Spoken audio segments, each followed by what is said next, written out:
সামনে কি আছে? চলো দেখি। হ্যাঁ চলুন। চল। আজ রাতে ওই রাস্তা দিয়েই যাব।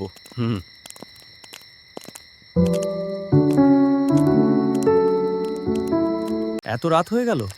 আর বলিস না, কিন্তু লণ্ঠনটা সাথে আছে। চল, ওইদিকে তো আরো অন্ধকার। আলোটা খুব সুন্দরভাবে দুলছে। হ্যাঁ, বাতাস বইছে।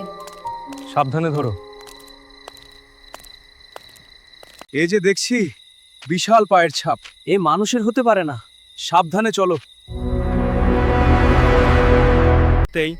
কিন্তু সামনে কেউ নেই। এখন আমরা কি করব? এই পায়ের ছাপগুলো আমাদের না। আমাদের না মানে? তাহলে কার? রাহুল।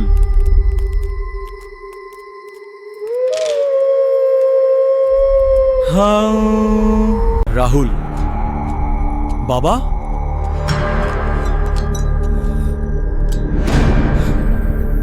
কিন্তু তার বাবা তো বহু বছর আগেই মারা গেছে। অর্গানিক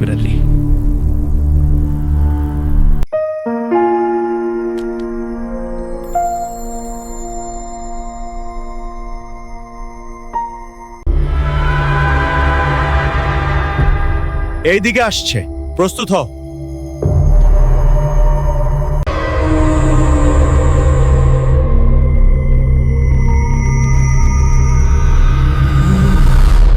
অনেক চিৎকার করতে গিয়ে দেখলো কি হচ্ছে? কিছু বল। আমি পারছি না। তোর গলা দিয়ে শব্দ বের হচ্ছে না কেন? বলার চেষ্টা কর। জলদি ধর। দরজা বন্ধ কর। বন্ধ হয়েছে। ও ওখানে। কিচ্ছু হবে না, সরে যা, আমি দেখছি। ও আসছে, শট না। ও আসছে। বাইরে থেকে কেউ আঁচড় কাটছে।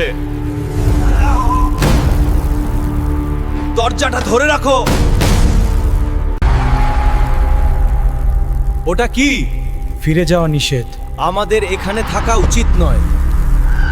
শেষ পাতায় 3টা নাম: রাহুল, সমীর, অনিক। অন্ধকার কোণায় দাঁড়িয়েছিল সেই ভূত। এবার তার মুখ দেখা গেল। দূর থেকে তার গলা ভেসে এলো, আমাকে বাঁচা। কি হলো? আলোটা নিভে গেল কেন? আমি তো বুঝতে পারছি না। দাঁড়াও, আমি জ্বালাচ্ছি। ও না। সমীর তুমি কোথায়? এ কি হচ্ছে? ডায়েরিটা বলছে এটা আত্মার রাস্তা। আমাদের এখান থেকে পালাতে হবে। আর দেরি নেই, ওরা এখানে চলে এসেছে। শব্দটা জঙ্গল থেকে আসছিল না, বাড়ির ভেতর থেকেই। আরে কি হচ্ছে এখানে? দরজাটা ভেঙে যাচ্ছে।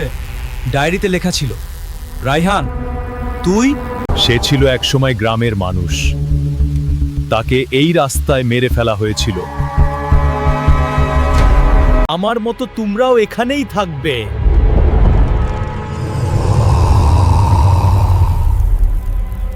কি হয়েছে? লণ্ঠনটা রাস্তা পড়ে আছে। কাল রাতে এখানে কি হলো?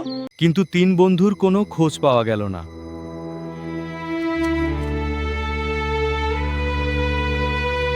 আজ রাতে কেউ যদি ওই রাস্তায় যায়, 3টে কণ্ঠ একসাথে ডাকে।